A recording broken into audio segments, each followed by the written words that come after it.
Okay, now we move to the link state operations. To maintain routing informations, OSPF router complete a generic link state routing process to reach a state of convergence. So there are 5 link state routing steps to complete a router. So the first is to establish neighbors agencies. These are between the neighboring routers. So they can create dahulu first kali between the neighboring routers. And then they will exchange the link state advertisements, akan start to exchange the link state advertisements, and then build the link state database. Okay, first tadi dia bertukar, dia establish tu antara dia dengan jiran, kemudian dia akan start tukar maklumat advertisement, lepas tu dia akan start develop the link state database, execute SPF algorithm, then dia akan run SPF algorithm. Lepas dah run SPF algorithm, so this algorithm are used to determine the best route. So the 5 step. Okay, yang kena ingat lah. Okay, then is about single array and multi-array OSPF. Okay, so in simple words, single array OSPF dalam satu array yang sama. Okay, for example, in the diagram, OSPF array 0. So R1, R2, and R3 are located within the same areas, and all the informations about the routing informations will send, they will send OSPF message between them. Okay. So yang nanti yang connected kepada area yang lain ni akan, let's say sini ada satu lagi area, so dia akan connected router yang ni lah. So katakanlah maklumat tu hanya akan travel across this area. Okay, but for multi-area OSPF, all areas must connect to the backbone area 0, and then router yang connected in between, okay, in between uh, areas known as area borders routers. Okay, so these are the example of multi-area OSPF. As you can see that we have area 1, area 0, and area 51. There are 3 different areas. Okay, so maklumat dia tak akan cross lah, hanya ABR. Ini adalah ABR yang hanya ABR yang akan tolong forward the packets, tolong forward the packets to the different areas. Okay, let's look into advantage of multi-area OSPF. So for multi-area OSPF, it will provide smaller routing stable. Okay, yang ni logik lah. Sebab setiap area, bila kita kalau kita tak ada area, kita akan letak ke semua router dalam satu network yang sama, satu area yang sama. For example, let's say we have 12 routers. So bila lagi banyak router dalam satu network, dalam satu area,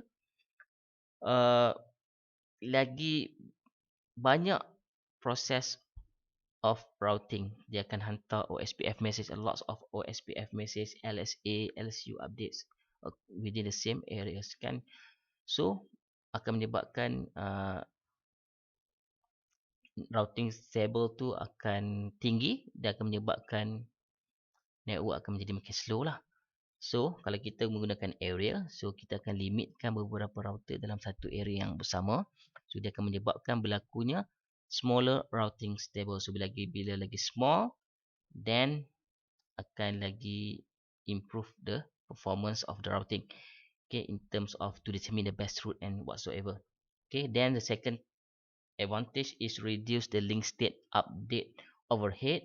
Of course, sebab makin kurang, so routing algorithm makin berkurang untuk dia study, untuk dia works and determine the best route. So dia akan reduce and minimize the processing and memory requirements. And last, reduce the frequency of SPF calculations. So kalau berlaku ni something that impact to the area, so dia akan forward the LSA packets lah. So dia akan stop flooding LSA packet tu within the same area dia tak cross. Okay, kalau berlakunya changes or anything. Okay, next is about OSPF version 3. So yang ni version 3 ni maksud dia on IPv6 So sama hanya lebih kurang macam IPv4, the concept is there. Alright. Okay, now let's move to the second sections, OSPF packets. Yang ni kita dah explain 5 jenis packet tadi, so you can goes back to the previous video. Okay, then for link state update kita kena ingat contohnya yang ni adalah update LSU. So LSU adalah dekat paket yang keempat, jenis yang keempat. So kalau you tengok dekat diagram, so ini adalah paket LSU. So just want to mention that dalam LSU packet it can contain several of link state advertisement. Ada beberapa lagi LSA type kat situ lah. So kalau dia request update dekat sini, LSU packet hantar. Dalam LSU packet boleh ada lebih kurang 11 jenis LSAs. Okay, advertisement. So for example, we have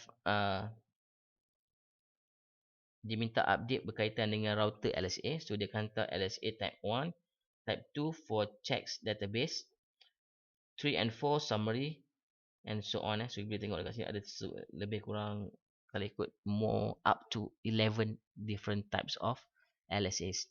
Okay, so the next slide shows to us the hello packets. OSPF type 1 packet is hello packet.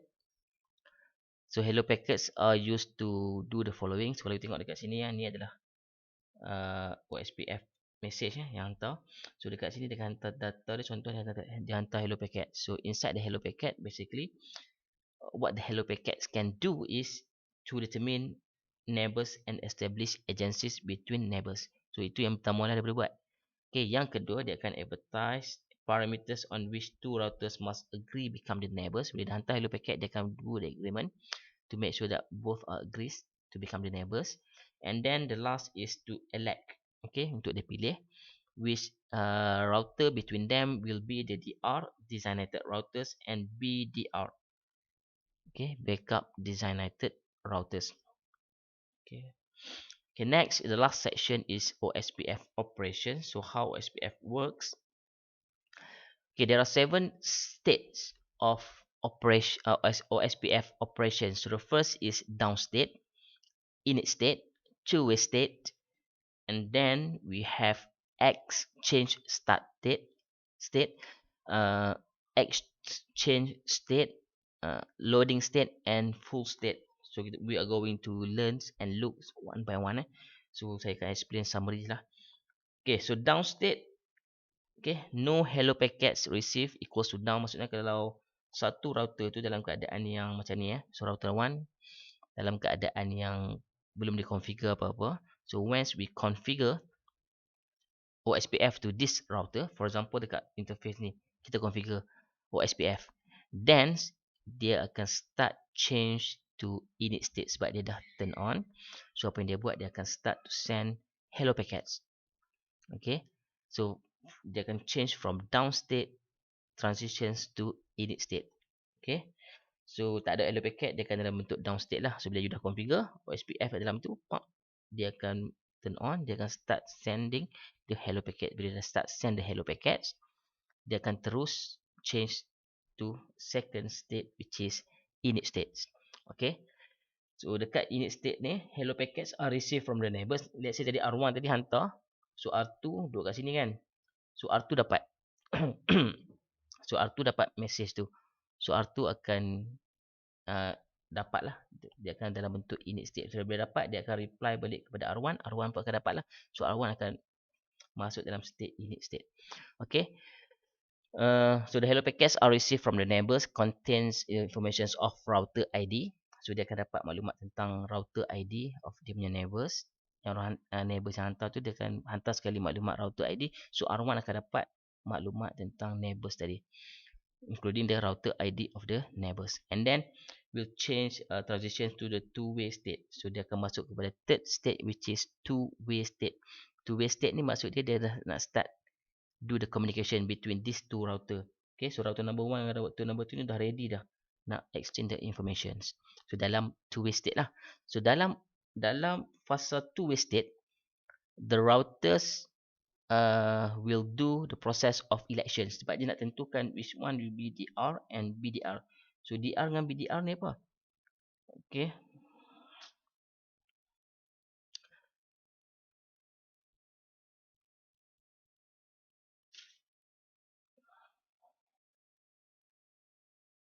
sekejap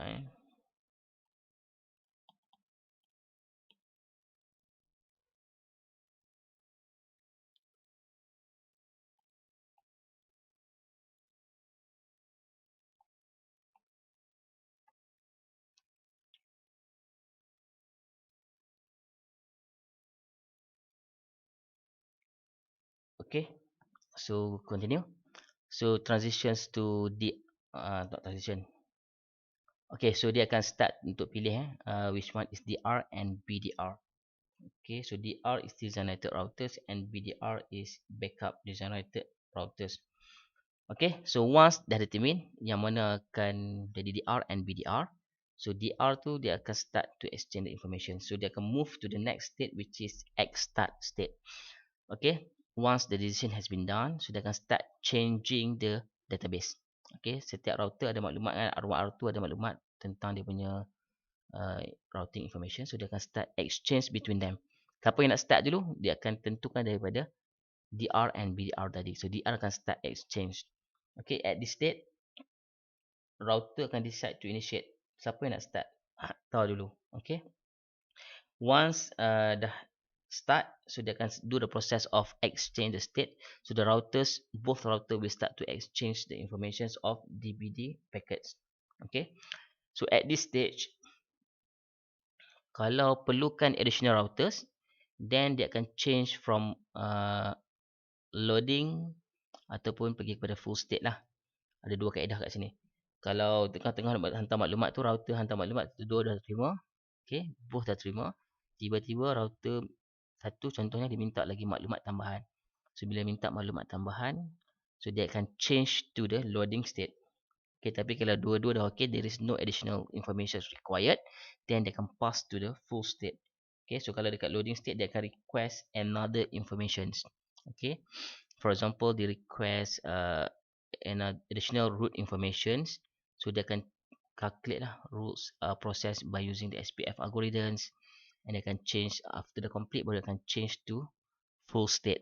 Okay, so the full state last sekali adalah database, link state database of the router is fully synchronized. Yang ni dah betul-betul complete. Okay, dalam state full state. Okay, so establish network agencies. So this example macam saya cakap tadi lah.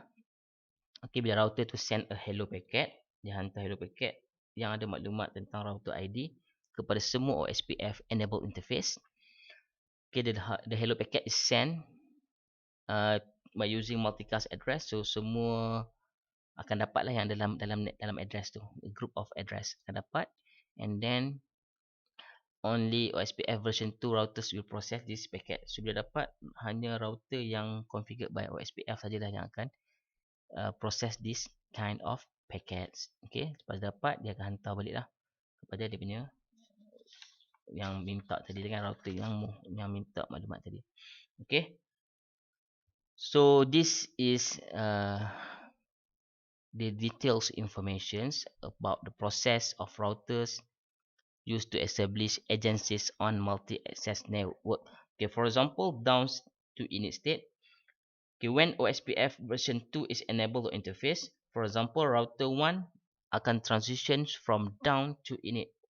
Okay, and then start sending the OSPF version 2 hello packets to the neighboring router. So dia hantar kepada router, contoh R1 hantar kepada R2. So bila R2 dapat, R2 akan receive, kemudian dia akan add R1 informations, R1 router IDs to the neighbor list and response with a hello packet that contains its own router ID. So dia letak maklumat dia, router tu akan letak router 2 ID dalam paket tu, dia akan hantar baliklah respon kepada R1. So bila R1 dapat, okay, so dia akan masuk dalam two-way state lah. So R1 receive R2 hellos and notice that the message contains of R1 router ID. Okay, so dia dapat maklumat tentang router ID dalam R2 neighbor. So dia tahu ni adalah dia punya jiran lah. Okay, kemudian dia akan update router 2 IDs and the transition to the two-way state. Okay, so kalau R1 R2 connected with a point-to-point link, dia transition to the X-start. X-start ni dia pernah start database kan. Kalau R2 and 1 are connected over a common network internet, then DDR and BDR election occurs. Okay, so the step number 4 is elect BDR and BR. Sebab yang ni dia orang nak start sebelum start yang step number 4, stage number 4 tadi X start. So dia kena pilih dulu router yang mana yang akan jadi DR or DR. So the highest router ID will becomes DR Okay, yang lagi satu akan jadi BDR. Okay, so next step selepas dia dah, sebelum dia establish untuk dia exchange the database, dia kena buat 2-3 benda tadi dah. So first, second and third step dia dah buat. So now is moving to the synchronizing OSPF database.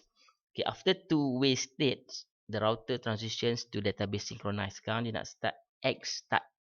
Okay, so macam tadi, dia orang dah determine. So the first router dah determine sebab kita dah ada DR and BDR. So dah boleh start. DR akan start dahulu. So DR will start to exchange the information. So dia akan start to exchange DBD to convey the database. Okay, so lepas dia hantar, kena acknowledgement lah. Okay, with the LSA acknowledgement packets. Okay, dia akan start do the process of synchronizing. Okay, after all SR has been exchanged and certified, the routers are considered synchronized. Selepas dah synchronize, they can change into the full states. Okay, so this will be done in every 30 minutes. Okay, this is the next slide. The need for the designated router. So in multi-access network, it can create two challenge for OSPF regarding the floodings of LSAs as follows. Sebab kita tahu dia orang bertukar-tukar maklumat, setiap router ni akan bertukar-tukar maklumat. So dia akan menyebabkan berlakunya floodings to LSA. So kalau multi-access network ni akan banyak sangat berlakunya floodings. Okay, so sebab tu kita perlukan DR to handle of this. Okay, so there are two reason why we need DR. So the first is because of creations of multiple agencies. Okay, katakanlah router kat sini nak pergi kat sini kan. So dia boleh melalui banyak cara. So ada banyak agencies daripada router. Router akan banyak agencies dengan router yang lain, neighboring routers. So creations of multiple agencies. Okay, ini menyebabkan Ethernet networks could potentially interconnect with many OSPF routers over a common link. Dia boleh connect melalui banyak laluan lah. So the creating agencies with every router will lead to an excessive numbers of LSA exchange. Sebab dia banyak sangat agencies. Okay, kalau satu ke satu, okay lah. Ni banyak sangat agencies dengan router. Contoh ke atas, ke bawah, ke kiri, ke kanan. So dia akan menyebabkan berlakunya banyak LSA will be sent out to the OSPF interface. Dia akan hantar banyak LSA. Hantar dalam network yang sama. Okay, the same information. Hantar kan the same information dalam network sama. Dia akan menyebabkan berlakunya flooding lah.